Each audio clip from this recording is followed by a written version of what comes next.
A šta očekuju njihovi roditelji? Najveća radost je da udate ćerku, da oženite sina, da postanete deka i baka, jer to je smisao života.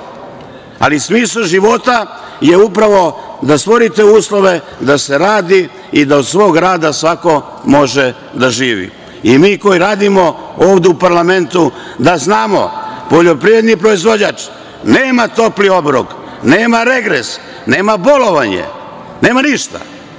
Ako ne radi, sam ne izađe, ako zakasni da pokupi seno na njivi, padne kiša, džabe je radio te godine.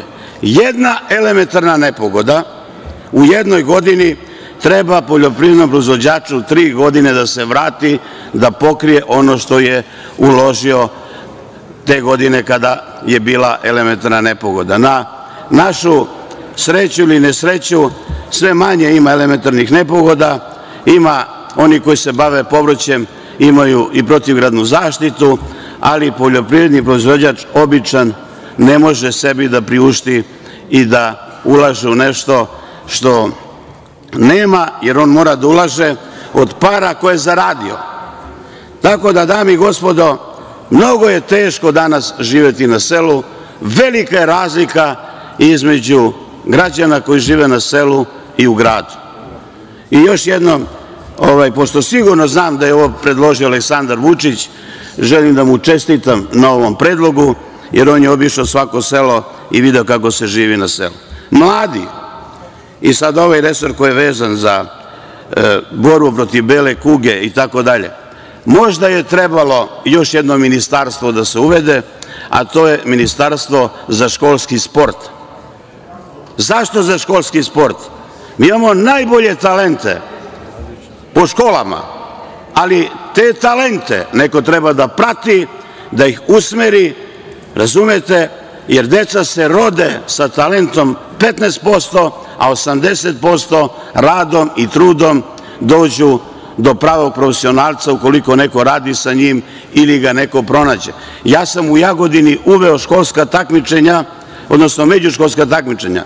Verujte, više publike ima kada deca 8. razreda jedne i druge škole se takmiče u košarci, malom fudbalu, stonom tenisu ili odbojci, nego publike koje dođe na stadion da gleda veliki sport, odnosno veliki fudbal. Gledajte bre, Zvezda i Partizan.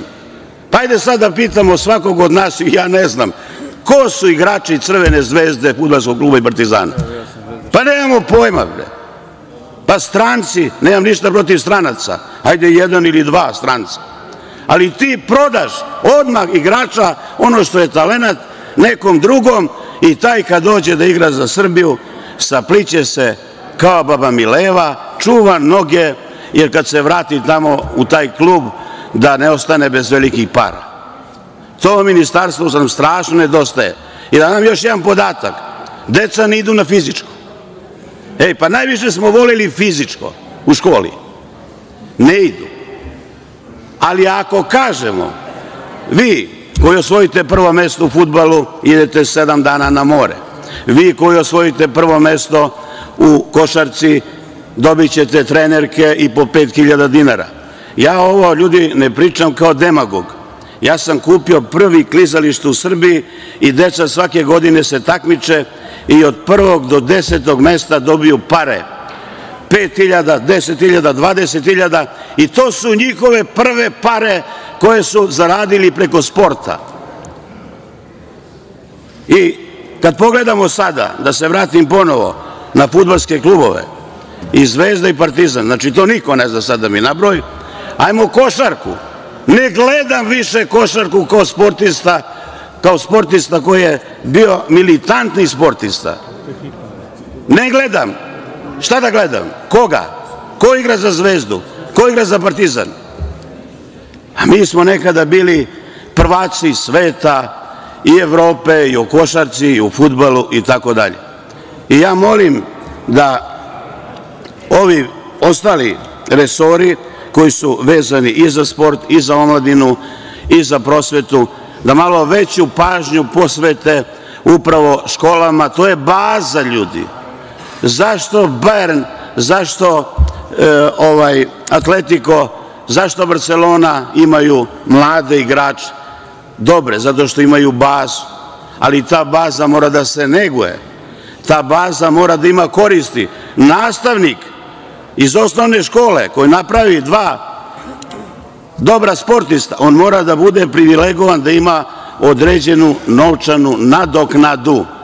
Nažalost, nema ljubavi više prema sportu. Ljubav kratko traje. Interes. I zato što je interes na prvom mestu, zato Zvezda i Partizan i dan danas duguju ogromne pare, iako su igrali i u Ligu šampiona i u Ligi Evrope. Nema ljubavi, ne postoji. Samo interes. A zašto? Zato što nismo od malih nogu mi pravili bazu po školama, na selu i tako dalje. Šta će deca na selu da rade? Nemaju gde da idu preko dana ako ne idu u školu. Da ne ponavljam, juče sam pričao da sam protiv toga da srednja škola 7 dana ide u školu, a 7 dana ne ide. To je za mene čudna stvar. Ako otac i majka kažu hoću moje dete da ide u školu, pa ko si bre ti da više voliš tuđe dete od samih roditelja? I kako će ta deca sutra da budu, ne znam, dobri đaci, eksperti i tako dalje?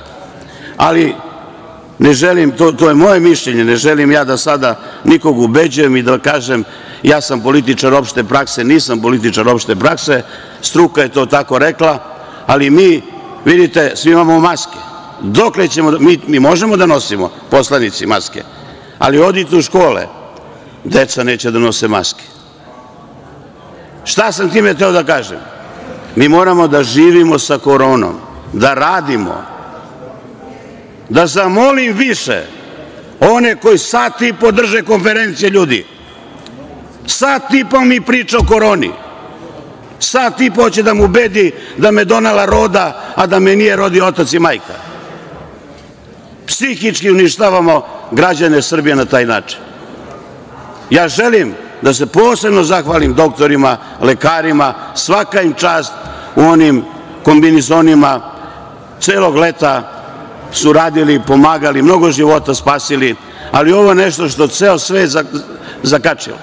Država neće imati više para da da 3 puta po 30.000 i 2 puta po 18.000 fabrikama koje ne rade, a već se dešava da 30% zaposlenih u velikim fabrikama, velikim gigantima ne rade ili je otišao u karantin zato što kolega ima temperaturu i njih 30 otišlo u karantin.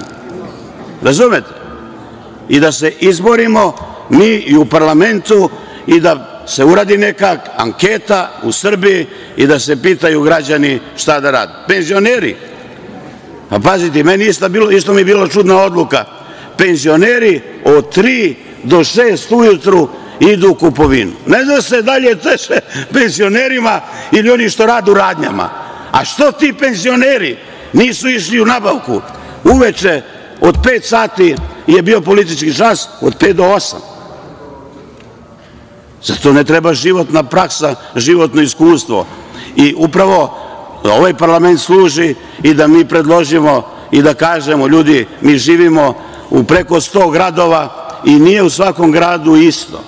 U onim gradovima gde je povećan stepen rizika i prednjače po broju zaraženih, u redu u tim gradovima i da se poštuju sve te mere. Ali, na primer, u Jagodini 38 dana nema ni jedan građanin da je pozitivan ili da je zaražen od korone. Kada je bila preporuka... Gospodine Markoviću, dozvolite mi samo još 2 rečenice. Meni je izuzetno neprijatno što moram na vama da primenjujem Poslovnik. 2 rečenice samo. Kada je bila preporuka da rade zelene pijace, odnosno da ne rade, u Jagodini radila zelena pijaca. Iz cele Srbije su dolazili kupci, proizvođači iz cele Srbije. Nijedan se nije zarazio. Vašar, 10.000 ljudi u Jagodini, nijedan se nije zarazio. Akvapark, 6.000 ljudi jedne subote, nijedan se nije zarazio. Zahvaljujem. Zahvaljujem.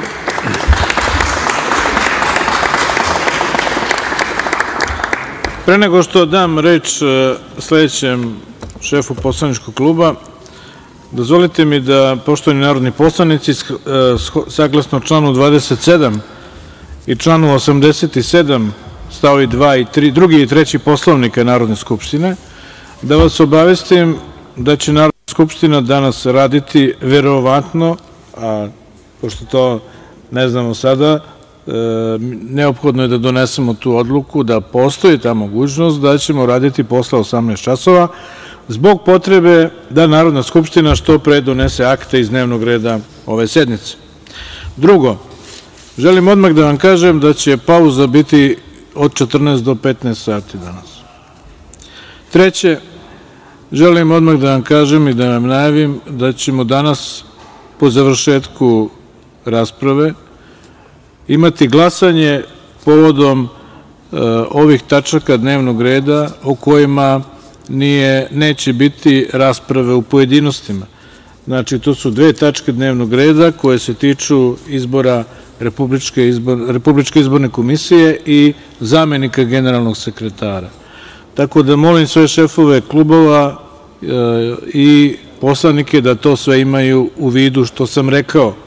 I kad je reč o radu posle 18 sati i o pauzi u našem radu i o najavi za glasanje, a ovog što sam rekao za pauzu, to govorim samo zbog toga što je bitno da postoji red, počinjemo u 10, zna se od kad je pauza, svakoga dana od 14 do 15 sati kada radimo, nastavljamo dalje ako ima potrebe posle 18 sati i da bismo mogli da planiramo svoje aktivnosti. I na kraju, pre nego što, ovo sada govorim što mi nisu napisali, pa zato moram da istaknem. Želim da kažem da će svi potpredsednici Skupštine predsedavati sednicama Narodne skupštine. Tako da po unapred utvrđenom redu i to bi isto trebalo da omogući da ova Narodna skupština bude dom gde ćemo da negujemo i međusobnu toleranciju i međusobnu odgovornost za funkcionisanje i dostojanstvo našeg parlamenta.